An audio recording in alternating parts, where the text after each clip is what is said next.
এমন চার ব্যক্তি কারা যাদেরকে আল্লাহ রাব্বুল আলামিন জান্নাত না দেওয়া আল্লাহর হক।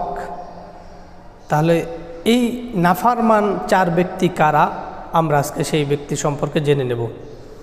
এক নম্বরে সুদখোর।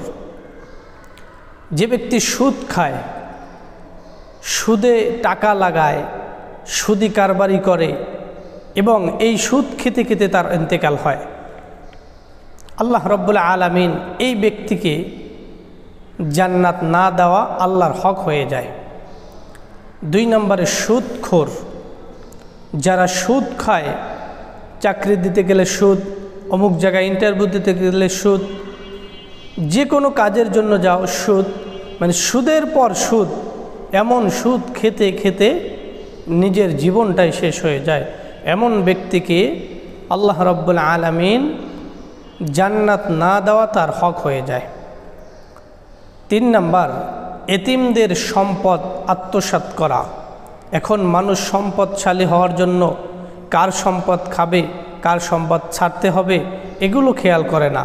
খেয়াল করে কিভাবে সম্পদ বাড়াবে, কিভাবে সম্পদ বাড়ানো যায়, এটাই খেয়াল করে। এতিমদের মাল যারা বক্ষণ করবে, অন্যায়ভাবে সম্পদগুলোকে গ্রাস করবে, আল্লাহ রাব্বুল আলামিনের হক হয়ে যায় যে জান্নাত না দেওয়া। চার নাম্বার, ওই সমস্ত নাফরমান সন্তান যারা মা বাবাকে অমান্য করে, মা বাবার অবাধ্য হয়, মা বাবাকে গালি দেয়, এমন সন্তান ঘরে ঘরে এখন সৃষ্টি হয়েছে। এমন কুলাঙ্গার সন্তান সমাজের ভিতর অহরহ আছে।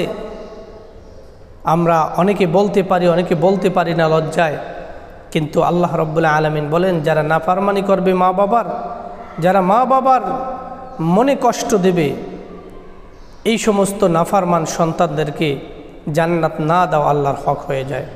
এজন্য চার ব্যক্তিকে, সুদখোর, ঘুষখোর, এতিমদের মাল আত্মসাৎকারী এবং মা বাবার মনে কষ্ট দানকারী, এই চার শ্রেণী ব্যক্তিকে আল্লাহ রাব্বুল আলামিন জান্নাত না দেওয়া তার হক হয়ে যায়।